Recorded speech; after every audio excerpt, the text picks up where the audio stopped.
Market లో invest చేసి మీ డబ్బులు డబుల్ చేసుకోవాలనుకుంటున్నారా? విజయవాడలో జరిగే సుందరరామిరెడ్డి గారి లైవ్ సెమినార్ కి అటెండ్ అవ్వండి. నమస్తే, welcome back to Suman TV. నేను మీ సంజయ్. ఈరోజు మనతో పాటు ఉన్నారు motivational speaker and emotional wellness coach హరిత అక్కల గారు. మ్యామ్తో మాట్లాడి కొన్ని విషయాలు తెలుసుకుందాం. నమస్తే మ్యామ్. నమస్తే సంజయ్. ఈరోజు ఏం నేర్పించిపోతున్నారు మ్యామ్? రోజు సంథింగ్ డిఫరెంట్ కాన్సెప్ట్స్తో వస్తున్నారు మా ముందుకి. అండ్ లాస్ట్ టైం కూడా మనం జన్యు పరంగా వచ్చే భయం గురించి మాట్లాడుకున్నాం, దాన్ని ఎలా క్రాక్ చేయాలి, బ్రేక్ చేయాలి అనే దాని గురించి మాట్లాడుకున్నాం. ఈరోజు మన ప్రేక్షకులకి మాకు కొత్తగా ఏం నేర్పించిపోతున్నారు? ఒకటి చెప్తాను సంజయ్, నా లైఫ్లో ఒక మంచి చాప్టర్ విన్నాను. స్లోగా పర్సనాలిటీ అయిపోయింది. ఏంటి అంటే 100% రెస్పాన్సిబిలిటీ. ఓకే, 100% రెస్పాన్సిబిలిటీ నా వల్లనే జరిగింది. గిల్టీ వచ్చినా సరే నో ప్రాబ్లం, తర్వాత డీల్ చేసుకుందాం ఆ ఎమోషన్ని. నేను అలా అనడం వల్లనే జరిగింది. నేను ఆ రోజు ఫోన్ పెట్టడం వల్లనే గొడవ జరిగింది. నేను ఆ రోజు ఇంకొంచెం అవాయిడ్ చేయకుండా ఉండింటే అలా అయి ఉండేది కాదు. యూనో, వాళ్ళ మీద నుంచి ఫస్ట్ ఫోకస్ నా మీదకి తెచ్చుకునే ఆర్ట్ నాకు రావాలి. తర్వాత నేను ఆ సిచ్యువేషన్ని డీల్ చేయాలి. మన లైఫ్లో ఏ సిచ్యువేషన్ కూడా కొన్ని మన కంట్రోల్లో ఉంటాయి, కొన్ని బియాండ్ అవర్ కెపాసిటీ. అసలు ఇంకా మన మానవ చేతిలో లేదు. ప్రకృతి వైపరీత్యాలు మన మనుషులు ఎంత నువ్వు ఎర్త్క్వేక్స్ రావద్దు, మీటర్స్ చెక్కింగ్ ఎన్నన్నా పెట్టు. ఎన్ని సంవత్సరాలు ఎర్త్క్వేక్లు ఎంతమంది చనిపోయి ఉండి ఉంటారు, సునామీ వల్ల ఎంతమంది చనిపోయి ఉండి ఉంటారు. సైన్స్ ఇంత ఉన్నప్పుడు మనం అవన్నీ ఆపగలగాలి కదా. సో కొన్ని మన చేతిలో బియాండ్ ఉంటాయి, వీ కెనాట్ స్టాప్, రైట్? కానీ అవి కూడా నాదే రెస్పాన్సిబిలిటీయా? యా. తీసుకున్నప్పుడు మనకు సొల్యూషన్ ఒక లాంటిది వస్తుంది సంజయ్.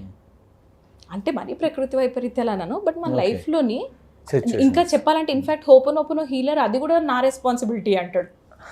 He said this.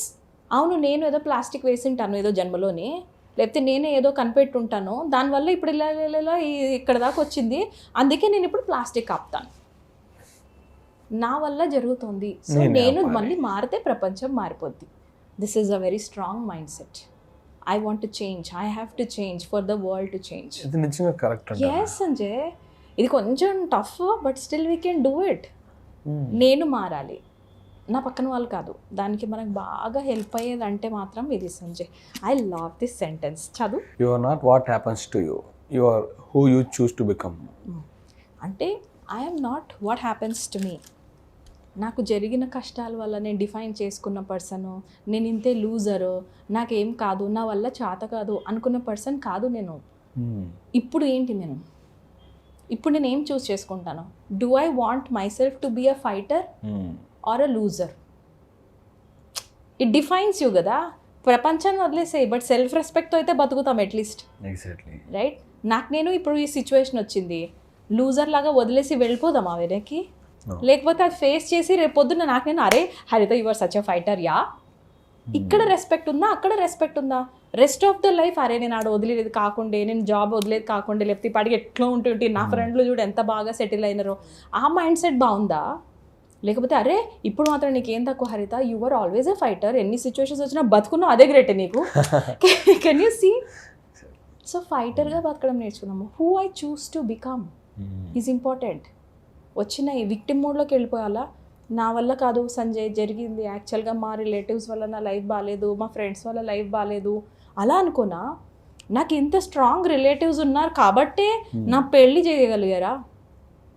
వాళ్ళే కానీ పూనుకొని ఉండకపోతే, నాకు ఇంత మంచి సరౌండెడ్ నా పీపుల్, ఇంత చుట్టుపక్కల మంచి వాళ్ళు లేకపోతే నాది మంచిగా ఉండేదా లైఫ్ ఈ పాటికి? ఫ్రాంక్లీనే చెప్తున్నాను Sanjay, it's just in the shifting of your mind set.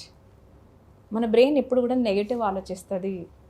It's very hard to pull it towards positivity, but do it. Victim మోడ్లో మనం ఎలా ఉంటామంటే, మనం ఏం చేయక్కర్లా, నేనేం చేయక్కర్లేదు, నాకే అన్నీ జరుగుతున్నాయి సంజయ్, వీళ్ళే అలా ఉన్నారు, నేనే ఫేస్ చేస్తున్న ప్రాబ్లమ్స్ అన్నీ. అంటే మీరు అన్నట్టు ఒక సిచ్యువేషన్ని మనకు అనుగుణంగా ఎలా మార్చుకోవాలంటారు? This is what I'm telling. How అంటే ఒక పీపుల్ మనకి నెగిటివ్గా ఉంటే నెగిటివ్గానే అనుకుంటాం. సో ఒక సిచ్యువేషన్ బ్యాడ్గా జరుగుతుందంటే మనకు అనుగుణంగా జరగట్లేదని అనుకుంటాం maximum. FSFA is an amazing technique Sanjay. స్టార్టింగ్లో కొంచెం ప్రొఫెషనల్ హెల్ప్ కావాలి. ఫ్యాక్ట్ని మనం చేంజ్ చేయట్లేదు, ఓకేనా? మన ఫ్యాక్ట్స్కి వెళ్ళిపోయి మన లైఫ్లో జరిగిన ప్రాబ్లమ్స్ని టచ్ చేయట్లా, అది అలానే ఉంది. దాని చుట్టూ స్టోరీ చేంజ్ చేస్తాం. Rewiring is possible in the brain. మన కొత్త న్యూరల్ పార్ట్స్ ఆ స్టోరీకి మనం మళ్ళీ అటాచ్ చేసుకోవచ్చు. అర్థమైంది? ఒక 10 years బ్యాక్ నువ్వు ఫేస్ చేసిన ప్రాబ్లమ్ని అయ్యో నాతో ఇంత బాధ జరిగిందా అని కాకుండా you can work on it. Work చేసి అది కానీ అయి ఉండకపోతే నేను ఇక్కడ ఉండేదాన్ని కాదు. So what ever happened, good happened. Give it a good story. Next time అది వచ్చినప్పుడు ఈ స్టోరీ రెడీగా ఉంటుంది. ఆ వచ్చిన ప్రతిసారి మెమరీస్లో ఈ గుడ్ స్టోరీ నీకు రెడీగా ఉండాలా. అప్పుడు ఏమవుతుంది, స్లోగా న్యూరల్ పార్ట్స్, ఒక జడలాగానే కదా అవి, స్లోగా న్యూరల్ పార్ట్స్ మళ్ళీ ఫామ్ అవుతాయి విత్ న్యూ ఇన్ఫర్మేషన్. కొంచెం టైం పడుతుంది Sanjay. 10 years of heaviness memory, depression మెమరీలు ఉంటాయి కదా కొన్ని. నీకు కాదనట్లే, బ్రేకప్స్ అయితే ఇంకా పిచ్చ భయంకరంగా ఉంటాయి. ఓకే, బట్ స్టిల్ ఇవి keep adding examples to this new story, new belief system. ఏంటి, అరే ఐ వాజ్ ఎ ఫైటర్, నాకు మస్తు పేషెన్స్, హరిత you will fight any how. హరిత నేను ఎందుకు అంటున్నా అంటే మిర్రర్ ఎక్సర్సైజ్లో మస్తు చేస్తున్నట్లు. Okay, tell your self with your name, it is possible, it is really possible Sanjay. భయంకరంగా అంటూ ఎవరి లైఫ్లోనే లేదు. నీకు అబ్రహాం లింకన్ తెలుసు కదా, ఆయన డిప్రెషన్లో 6 months ఉన్నాడు. 6 months he was in depression because his fiancée died in an accident. Fiancée చనిపోయిన తర్వాత పెయిన్ ఎంత భయంకరంగా ఉంటుంది, వాళ్ళతో లైఫ్ అంతా ఊహించుకున్నాడు ఆయన. ఆయనే అమెరికన్ ప్రెసిడెంట్ అయ్యాడు కదా. నో బడీ హ్యాస్, అరే వాళ్ళకి ఏమి డిప్రెషన్ స్టోరీ లేదా అన్న వాళ్ళు ఎవ్వరు లేరు Sanjay. Everybody goes through something or the other. వాళ్ళు మళ్ళీ దాటుకుంటారు, ముందుకు వెళ్తారు. ఆ ముందుకు వెళ్ళేటప్పుడు వాళ్ళు ఏమవుతున్నారు, అక్కడ వదిలేసి వెనక్కి వెళ్ళి ఇంతేరా ప్రపంచం ఇంతేరా, మీరు కూడా ఎక్కువ కష్టపడకండి అని పిల్లలు చెప్పి పెంచుదామా? అరే ఫైట్ చేయరా, పోరా ముందుకి, నేను ఉన్నారా, నేను కాదు నువ్వున్నాడు, ఏమైతే చూసుకుందాం పదా. అంటే let's teach the fighting spirit. Right, నిజంగా ఒక సిచ్యువేషన్ వల్ల మనిషి ఇలా మారుతున్నాడు అనేది రాంగ్.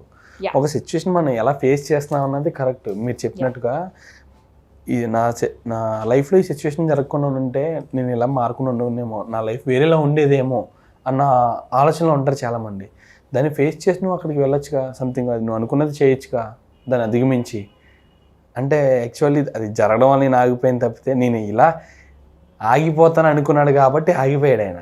దీన్ని ఫేస్ చేయగలను, దీన్ని ఫేస్ చేస్తాను, దీన్ని దాటుకొని నేను ముందుకు వెళ్తాను, నేను సక్సెస్ అవుతాను అనుకున్న వ్యక్తి ఖచ్చితంగా అవుతారు. ఆ ఇంటెన్షన్ నీలో లేనప్పుడు నువ్వు ఫెయిల్ అవుతావు. ఓకే, ఎఫర్మేషన్ ప్రాక్టీస్ చేయమని చెప్తాను వ్యూవర్స్కి కూడా. Emotions will come, emotions will go. Okay, this two shell pass. ఇవి రాయండి, వీలైతే ఎక్కడన్నా ఇంట్లో రాసుకొని స్టిక్ చేసుకోండి. Emotions will come, emotions will go. అంటే రోజు మొత్తంలోని కోపము, ఆనందం, ప్రశాంతత, కసి, అసహ్యము, అన్ని ఎమోషన్స్ వస్తాయి సంజయ్. ఈ రోజు నాకు అసలు ఏ నెగిటివ్ ఎమోషన్ రాలేదు, అన్కంఫర్టబుల్ ఎమోషన్ లేదు అన్నది ఏ మనిషి ఉండడు. We will get all kinds of emotions in a day. అవి ఎలా అయితే వచ్చాయో అట్లే మళ్ళీ వెళ్ళిపోతాయి. అంటే వెళ్ళిపోతాయి, రేపటి దాకా ఉండవు అవి. ఓకే మ్యామ్, అంటే ఏ టైప్ ఆఫ్ ఎమోషన్ మనం కాన్స్టెంట్గా మెయింటైన్ చేయాలంటారు? మనం చేయటం అని ఏం లేదు. సమ్ టైమ్స్ సపోజ్ నీ ట్రిగ్గర్ పెద్దదయ్యింది, ఓకే, లాస్ట్ టైం మనం ఏడ్చినట్టు సపోజ్, ఓకేనా, ట్రిగ్గర్ అయింది, యూ రిమెంబర్స్ ఎవ్రీథింగ్. ఆ రోజు నా ప్యాటర్న్స్ ఎట్లున్నాయి, ఈ రోజు నేను ఏడుస్తేటట్టున్నానా, my patterns are different today. Last week ఏడ్చాను కాబట్టి ఈ వీక్ కూడా ఏడుస్తాను, ఈ రోజు కోపడ్డాను కాబట్టి నెక్స్ట్ రేపు కూడా కోపడతానని ఏం లేదు. రేపు నీకు మంచి మూమెంట్స్ ఉండొచ్చు. ఈ రోజు నేను ఎవడో మోసం చేశాడు కాబట్టి రేపటి నుంచి నీ రెస్ట్ ఆఫ్ ద లైఫ్ నిన్ను అందరూ మోసం చేస్తారని లేదు బాబా. నీకు తెలుసా, ఒక్కరి లైఫ్లో ఫినాన్షియల్గా లాస్ అయిపోయారంటే రెస్ట్ ఆఫ్ ద లైఫ్ ఎవరిని నమ్మరు వాళ్ళు. ఎగ్జాక్ట్లీ నమ్మని అంటారు, గట్టిగా కూర్చుంటారు. అయ్యో, అంటే ఆ ఎమోషన్ని ఎంత హెవీగా తీసుకున్నారు. ఈ రోజు నేను మోసపోయానంటే రేపు మోసపోను. కొన్ని ఎమోషన్స్ని వదిలేండి ఈ రోజుకే. నాకు ఓషన్ చాలా ఇష్టం, అందుకే అలలతో కంపేర్ చేస్తారు ఎమోషన్స్ని. ఎగ్జాక్ట్లీ, వాటర్ వేవ్స్ వస్తాయి పోతాయి, వస్తాయి పోతాయి. సో ఎమోషన్స్ కూడా వస్తాయి పోతాయి. ఏ ఎమోషన్ గట్టిగా ఉండిపోదు. ఒకవేళ ఉండిపోయింది, ఓకేనా, సాడ్గా ఉంది, సాడ్ అని యాక్సెప్ట్ చేయండి, నో ప్రాబ్లం, నో ప్రాబ్లం. చాలామంది రిజెక్ట్ చేస్తారు సాడ్నెస్ని. హర్ట్ అయ్యామంటే హర్ట్ అయ్యావు మ్యాన్, హర్ట్ అయ్యావు because you don't like that disrespect something and say that. జెన్యూన్గా వల్నరబుల్గా వెళ్ళి యాక్చువల్గా లాస్ట్ వీక్ నేను హర్ట్ అయినా అని చెప్పేసేయండి. Be so genuine, right? Let's be more vulnerable. అంటే మన లోపల ఇన్నర్కి అవుటర్కి ఎప్పుడైతే ఆ సింక్ అయిపోతూ ఉంటాయి చూసావా, that is when we will have ultimate happiness. మస్తు హ్యాపీనెస్ అంటే అప్పుడు వస్తుంది. There is no difference. నీ inner outer person same. Thank you ma'am, thank you very much అండి. Thank you so much Sanjay.